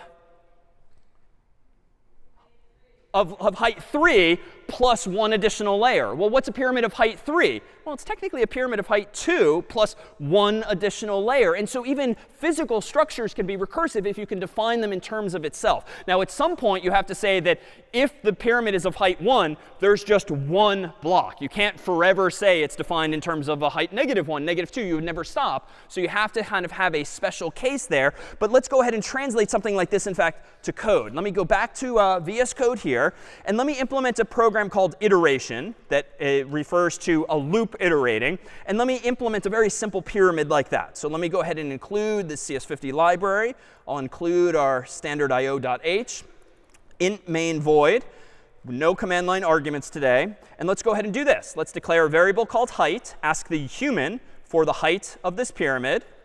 And then let's go ahead and draw a pyramid of that height. Now, of course, draw does not yet exist, so I'm going to need to invent the draw function. Let me go ahead and define a function that doesn't have a return value. It's just going to have side effects. It's just going to print bricks on the screen, call draw, and it takes in an integer n as its input. And how am I going to implement this? Well, again, I want to print 1 block, then 2, then 3, then 4. That's pretty straightforward, at least once you're comfortable with loops. Let me go back to the code here. Let me go ahead and say for int I gets 0, I is less than n, I plus plus. And that's going to iterate essentially row by row. And on each row, I want to print out 1, then 2, then 3, then 4 bricks. But I'm iterating from 0 to 1 to 2 to 3. So I think that's OK. I can just say something like for int j gets 0. J, let's be clever about this, is less than I, j plus plus. And now let me go ahead and inside of this loop, I think I can get away with just printing out a single hash sign. But then outside of that loop, similar to last week, I'm going to print my new line separately. So a little non-obvious at first, but this outer loop iterates row by row, line by line, if you will. And then the inner loop just makes sure that when I equals 0, let's see. Oh, nope, there's a bug. I need to make sure that it's j is less than I plus 1. So when I is 0 on my first line of output, I'm going to print out 1 brick. When I is 1, I'm going to print out 2 bricks, and so forth. So let me go ahead and run make iteration. All right. And now seems to compile. Uh-oh. Implicit declaration of function draw. So I'm making week 1 mistakes again. What? Say again? Yeah, the prototype is missing. I didn't declare it at the top. That's an easy fix, and the only time really it's OK and necessary to copy paste. Let me copy the function's declaration there, end it with a semicolon, so that Clang now knows that draw will exist. Make iteration. Now it works. Thank you. /iteration. We'll type in something like 4, and there we have it. Our pyramid of height 1, 2, 3, 4 that looks pretty similar to this, albeit using hashes. So that's how we would have implemented this like 2 weeks ago in week 1, maybe last week, but just using arrays. But let me propose that we could do something recursively instead. Let me close this version of the code, and let me go back to VS Code and open up Recursion.c just to demonstrate something recursively. And I'll do it incorrectly deliberately the first time. So let me include CS50.h. Let me include standardio.h. Let me do int main void. And let me just blindly draw a pyramid initially of height 1. But now in my draw function, let me re-implement it a little differently. So my draw function this time is still going to take a number n, but that's how many hashes it's going to print. So let's do for int I gets 0, I is less than n, I plus plus. Then let's go ahead and print out a single hash mark here. And then after that, let's print out the end of the line, just as before. But now this, of course, is only going to draw a single row. It's going to print out 1 hash or 2 hashes or 3 hashes, but only on 1 line. Let me now incorrectly, but just kind of curiously say, all right, well, if this draws a pyramid of height 1, let's just use ourselves to draw a pyramid of height n plus 1. So the first time I call draw, it will print out 1 hash. Then the second time I call draw, it will print out 2 hashes, then 3, then 4. So we're kind of laying these bricks down from top to bottom. Make recursion. Whoops, I screwed up again. So let's copy the prototype here. Let's put this down over here, semicolon. Let's do this again. Make recursion. All right, all good. /recursion. And now let me increase the size of my terminal window just so you can see more of the output. And here we have. OK, bad, but thank you. So we have an infinitely tall pyramid, and it's just flying across the screen, which is why it looks kind of like a mess. But I printed out a pyramid of height 1, and then 2, and then 3, and then 4. And unfortunately, what am I lacking? Any sort of quit condition, any kind of condition that says, wait a minute, when it's too tall, stop altogether. So this is an infinite loop, but it's not a loop. It's a recursive call. And actually, doing this in general is very bad. We'll see next week that if you call a function too many times, you can actually trigger yet another of those segmentation faults, because you're using too much memory, essentially. But for now, I haven't triggered that yet. Control-C is your friend to cancel. And as an aside, if you're playing along at home or play with this code later, I actually cheated here. We have a special Clang configuration feature that prevents you from calling a function like that and creating a problem. I overrode it just for demonstration's sake. But odds are at home you wouldn't be able to compile this code yourself. But let me do a proper version recursively of this code as follows. Let me go back into the code here, let me go ahead and not just blindly start drawing 1, then 2, then 3 layers of bricks. Let me prompt the human as before for the height of the pyramid they want using our getInt function. And now let me call draw of height again. So now I'm going back to the loop-like version. But instead of using a loop now, this is where recursion gets rather elegant, if you will. Let me go ahead and execute and code the draw function as follows. Per your definition, if a pyramid of height 4 is really just a pyramid of height 3 plus another row, well, let's take that literally. Let me go back to my code. And if you want to draw a pyramid of height 4, well, go right ahead and draw a pyramid of height 3 first, or more generally, n minus 1. But what's the second step? Well, once you've drawn a pyramid of height 3, draw an extra row. So I at least have to bite off that part of the problem myself. So let me just do for int I gets 0, I is less than n, I plus plus, and let me, the programmer of this function, print out my hashes, and then at the very bottom, print out a new line so the cursor moves to the next line. But this is kind of elegant now, I dare say, in that draw is recursive, because I'm literally translating from English to C code this idea that a pyramid of height 4 is really just a pyramid of height 3. So I do that first. And I'm sort of trusting that this will work. Then I just have to lay one more layer of bricks, 4 of them. So if n is 4, this is just a simple for loop a la week 1 that will print out an additional layer. But this, of course, is going to be problematic eventually. Why? It's not done yet, this program. How many times will draw call itself in this model? Infinitely many times. Why? Yeah, there's no equivalent of quit. Like if you've printed enough already, then quit. Well, how do we capture that? Well, I don't think we want this to go negative, right? It would make no sense to draw a negative height pyramid. So I think we can just pluck off, as the programmer, an easy case, an easy answer, a so-called base case. And I'm just going to do this. At the top of my draw function, let me just say if n is less than, or heck, less than or equal to 0, that's it. Go ahead and just return. There's nothing more to do. And that simple condition, technically known as a base case, will ensure that the code doesn't run forever. Why? Well, suppose that draw is called with an argument of 4. 4 is, of course, not less than 0, so we don't return. But we do draw a pyramid of height 3. And here's where things get a little mentally tricky. You don't move on to line 20 until draw has been called. So when draw is called with an argument of 3, it's as though you're executing from the top of this function again. 3 is not less than 0, so what do? You draw 2. OK, how do you draw 2? Well, 2 is not less than 0, so you don't return. So you draw 1. Gotta be careful here. Draw 1, and now we go ahead back to the beginning. How do you draw 1? Well, 1 is not less than 0, so you don't return. You draw height 0. How do you draw height 0? Wait a minute. 0 is less than or equal to 0, and you return. And so it's kind of like this mental stack, this to-do list. You keep postponing executing these lower lines of code because you keep restarting the draw function until finally one of those function calls says there's nothing to do, return.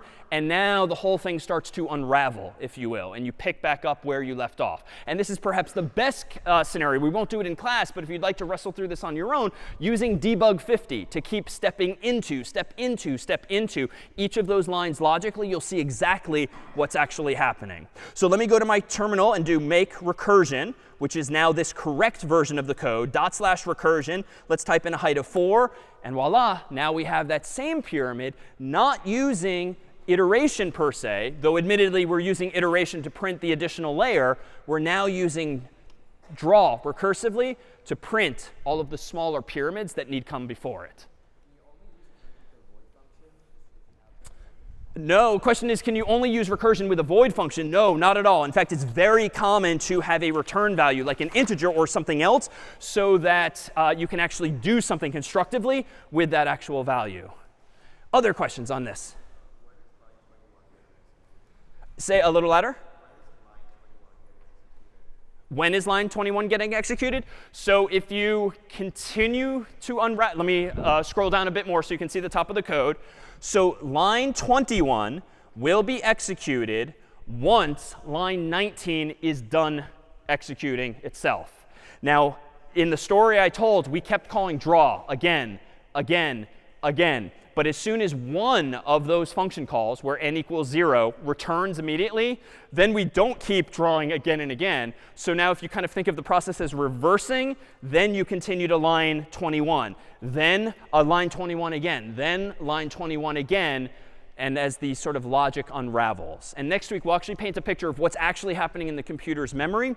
But for now, it's very similar to the pseudocode for the phone book. You're just searching again and again. But you're waiting until the very end to get back the final result. Google now, whom I keep mentioning by coincidence today, is full of programmers, of course. Here's a fun exercise. Let me go back to a browser. I'm going to go ahead and search for recursion, because I want to learn a little something about recursion. Here is kind of an internet meme or joke. If I zoom in here, the engineers at Google are kind of funny. See why? There we go. Yes? Yes, this is recursion. And there's going to be so many memes you'll come across now where recursion, like if you've ever pointed a camera at the TV that's showing the camera and you sort of see yourself or the image again and again, that's really recursion. And in that case, it only stops once you hit the base case of a single pixel. But this is a very funny joke in some circles when it comes to recursion and Google. So how can we actually use Google, or rather, how can we actually use recursion constructively? Well, let me propose that we actually introduce a third and final algorithm for sorting that hopefully does better than the two sorts thus far. We've done selection sort and bubble sort. Bubble sort we liked a little better, at least insofar as in the best case where the list is already sorted. Bubble sort's at least smarter, and it will actually terminate early, giving us a better lower bound in terms of our omega notation. But it turns out that recursion, and this is not necessarily a feature of recursion, but something we can now leverage. It turns out using recursion, we can take a fundamentally different approach to sorting a whole bunch of numbers in such a way that we can do far fewer comparisons and ideally speed up our final results. So here is the pseudocode for what we're about to see for something called merge sort. And it really is this terse. Sort the left half of numbers. Sort the right half of numbers. Merge the sorted halves. Right? This is almost sort of nonsensical because if you're asked for an algorithm to sort and you respond with, well, sort the left half, sort the right half. Like that's being sort of difficult because, well, I'm asking you for a sorting algorithm. You're just telling me to sort the left half and the right half. But implicit in that last line, merging, is a pretty powerful feature of this sort. Now, we do need another base case at the top. So let me add this. If we find ourselves with a list, an array of size 1, well, that array is obviously sorted. If there's only one element in it, there's no work to be done. So that's going to be our base case, but allowing us now in just these, 6 lines of pseudocode to actually sort some elements. But let's focus first on just a subset of this. Let's consider for a moment what it means to merge sorted halves. So Carter has wonderfully come up to volunteer here just to help us reset these numbers. Suppose that in the middle of the story we're about to tell, we have two sorted halves. I've already sorted the left half of these numbers. And indeed, 2, 4, 5, 7 is sorted from smallest to largest. And the right half appears to be already sorted. 0, 1, 3, 6, already sorted. So in my pseudocode, we're already done sorting the left half and the right half somehow. But we'll see how in a moment. Well, how do I go about merging these two halves? Well, because they're sorted already, and you want to merge them in order, I think we can flip down. We can hide all but the first numbers in each of these sublists. So here we have a half that starts with 2. And I don't really care what the other numbers are because they're clearly larger than 2. I can focus only on 2. And 0, too. 0 also. We know that 0 is the smallest there. So let's just ignore the numbers that Carter kindly flipped down. So how do I merge these two lists into a new sorted larger list? Well, I compare the 2 on my left with the 0 on my right. Obviously, which comes first? The 0. So let me put this down here. And Carter, if you want to give us the next element. Now I have two sorted halves, but I've already plucked 1 off. So now I compare the 2 against the 1. 1 obviously comes next. So I'm going to take out the 1 and put it in place here. Now I'm going to compare the two halves again. 2 and 3, which do I merge first? Obviously, the 2 comes next. And now notice, each time I do this, my hands are theoretically making forward progress. I'm not doubling back like I kept doing with selection sort or bubble sort, back and forth, back and forth.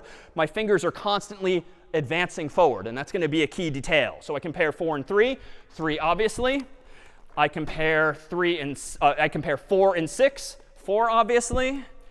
I compare 5 and 6, 5 obviously, and then I compare 7 and 6, 6 of course, and then lastly we have just one element left. And even though I'm kind of moving awkwardly as a human, my hands technically were only moving to the right. I was never looping back, doing something again and again. And that's perhaps the intuition and just enough room for the 7. So that then is how you would merge two sorted halves. We started with left half sorted, right half sorted, and merging is just like what you would do as a human. And Carter just flipped the numbers down, so our focus was only on the smallest elements in each. Any questions before we forge ahead with what it means then to be merged in this way? So now, here is an original list. We deliberately put it at the top because there's one detail of merge sort that's key. Merge sort is technically going to use a little more space. And so whereas previously we just kept moving our humans around and swapping people and making sure they stayed ultimately in the original positions, with merge sort pretends that here's our original array of memory. I'm going to need at least one other array of memory. And I'm going to cheat, and I'm going to use even more memory. But technically, I could actually go back and forth between one array and a secondary array. But it is going to take me more space. So how do I go about implementing merge sort on this code? Well, let's consider this. Here's an array of size 8. If only one number quit, obviously not applicable. So let's focus on the juicy part there. Sort the left half of the numbers. All right, how do I sort the left half of the numbers? I'm going to just nudge them over just to be clear which is the left half. Here is now a sub list of size 4. How do I sort the left half? Well, do I have an algorithm for sorting? Yeah, what do I do? Here's a list of size 4. How do I sort it? What's step 1? Sort the left half. So I now sort of conceptually in my mind take this sublist of size 4, and I sort it by first sorting the left half, focusing now on the 7 and 2. All right, here's a list of size 2. How do I sort a list of size 2? Sorry? I think we just keep following our instructions. Sort the left half. All right, here is a list of size 1. How do I sort a list of size 1? I'm done. Like, it's done. So I leave this alone. What was the next step in the story? I've just sorted the left half of the left half of the left half. What comes next? I sort the right half of the left half of the left half. And I'm done, because it's just a list of size 1. What comes after this? Merge. So this is where it gets a little trippy, because you have to remember where we're pausing the story to do things recursively again and again. But if I've just sorted the left half and I've just sorted the right half, now I merge them together. This is a super short list, so we don't need Carter's help here as before. But I think the first number I take here is the 2. And then the second number I take, because it's the only option, is the 7. But what's nice now is that notice the left half of the left half is indeed sorted, because I trivially sorted the left half of it and the right half of it, but then merging is really where the magic happens. All right, again, if you rewind now in your mind, if I've just sorted the left half of the left half, what happens next? Sort the right half of the left half. So again, you kind of rewind in time. So how do I do this? I've got a list of size 2. I sort the left half, just the 5, done. Sort the right half, 4, done. Now the interesting part, I merge the left half and the right half of the right half of the left half. So what do? 4 comes down here. 5 comes down here. And now, notice what I have. Left half is sorted. Right half is sorted. If you rewind in time, where is my next step? 3? Merge the two halves. And so this is what Carter helped me do before. Let's focus only on the smallest elements just so there's less distraction. I compare the 2 and the 4. 2 comes first, so let's obviously put that here. Now I compare the new beginning of this list and the old beginning of this list. 4 obviously comes next. And now I compare the 7 against the 5. 5 obviously comes next. And now lastly, I'm left with one number. So now I'm down to the 7. So even if you've kind of lost track of some of the nuances here, if you just kind of take a step back, we have the original right half here still untouched. But the left half of the original input is now indeed sorted, all by way of doing sorting left half, right half, right half, but with those merges in between. All right, so if we've just sorted the left half, we rewind all the way to the beginning. What do I now do? All right, so sort the right half. So sort the right half. How do I sort a list of size 4? Well, I first sort the left half, the 1 and the 6. How do I sort a list of size 2? You sort the left half. Just the number 1. Obviously, there's no work to be done. Done, sorting the left half. 6, done, sorting the right half. Now, what do? I merge the left half here with the right half here. And that one's pretty straightforward. Now what do? I've just merged. So now I've just sorted the left half of the right half. So now I sort the right half of the right half. So I consider the 0, done. I consider the 3, done. I now merge these two together. 0, of course, comes first. Then comes the 3. And now I'm at the point of the story where I've sorted the left half of the right half and the right half of the right half. So step 3 is merge. And I'll do it again like we did with Carter. All right, 1 and 0. Obviously, the 0 comes first. Now compare the 1 and the 3. Obviously, the 1 comes first. Compare the 6 and the 3. Obviously, the 3. And then lastly, the 6th. So now where are we? We've taken the left half of the whole thing and sorted it. We then took the right half of the whole thing and sorted it. So now we're at lastly step 3 for the last time. What do? Merge. And so just to be consistent, let me push these down. And let's compare left hand to right hand, noticing that they only make forward progress, none of this back and forth comparisons. 2 and 0, of course, the 0. So we'll put that in place. 2 and 1, of course, the 1. So we put that in place. 2 and 3, we merge in, of course, the 2 in this case. 4 and 3, we now merge in the 3 in this case. 4 and 6, we now merge, of course, the 4 in place. And now we compare 5 and 6. We keep the 5. Bug. OK, well, pretend that the 5 is on. Oh, this is why. All right, so now we compare the 7 and the 6. 6th is gone. And lastly, 7 is the last one in place. And even though I grant that of all the algorithms, this is probably the hardest one to stay on top of, especially when I'm doing it as a voiceover, realize that what we've just done is only those 3 steps recursively. We started with a list of size 8. We sorted the left half. We sorted the right half. And then we merged the two together. But if you go down each of those rabbit holes, so to speak, sorting the left half involves sorting the left half of the left half and the right half of the left half, and so forth. But this germ of an idea of really dividing and conquering the problem, not such that you're having the problem and only dealing with one half. Clearly, we're sorting one half and the other half and merging them together ultimately. It does still lead us to the same solution. And if we visualize the remnants of this now, if I depict this as follows, where on the screen here, you see where the numbers originally started in the top row from left to right. Essentially, even though this is in a different order, I divided that list of size 8 ultimately into 8 lists of size 1. And that's where the base case kicked in and just said, OK, we're done sorting that. And after that, logically, I merged 2 lists of size 1 into many lists of size 2. And those lists of size 2 into lists of size 4. And finally, the lists of size 4 into one big list sorted of size 8. And so I put forth this picture with the little line indicators here because how many times did I divide in half? Or really double, double, double. So exponent is the opposite. Oh, spoiler. How many times did I divide? So 3 concretely. But if there's 8 elements total and there's n more generally, it really is a matter of dividing and conquering log n times. You start this, and you can divide 1, 2, 3 times, log n times. Or conversely, you can start here and exponentially double, double, double 3 times, which is log n. But on every row, every shelf, literally, I made a fuss about pointing my hands only from the left to the right, constantly advancing them, such that every time I did those merges, I touched every element once and only once. There was none of this back and forth on stage.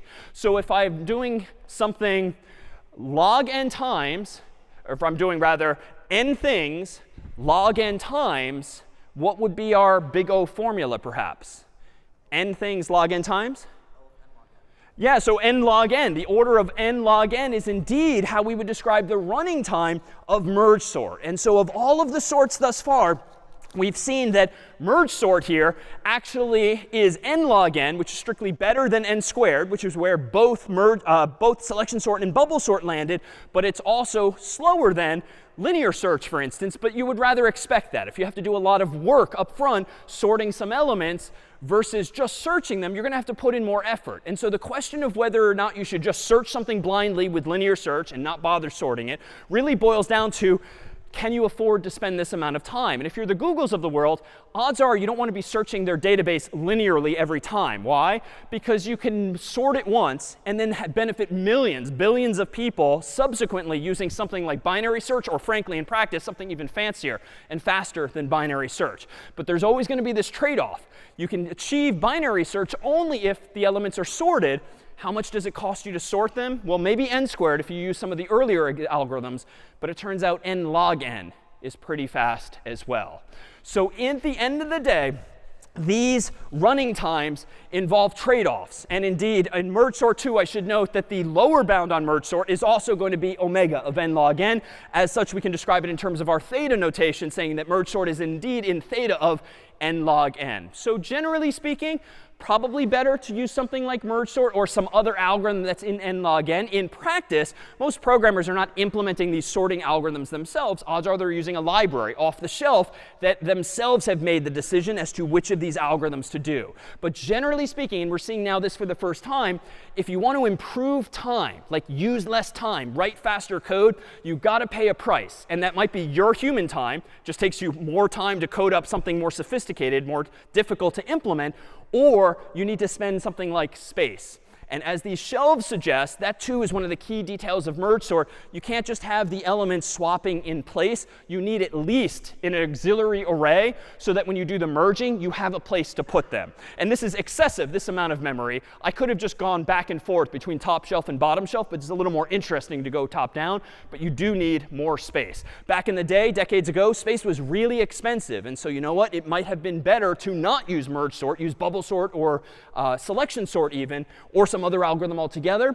Nowadays, space is relatively cheap, and so these are more acceptable trade-offs. But it totally depends on the application. The very last thing we thought we'd do is show you an actual comparison of some of these sorting algorithms. It's about 60 seconds long, and it will compare for you selection sort, bubble sort, and merge sort in parallel, simultaneously, with some fun sorting music, showing you ultimately what it really means to be an O of n squared, or better yet, big O of n log n. Selection on the top, bubble on the bottom, merge in the middle.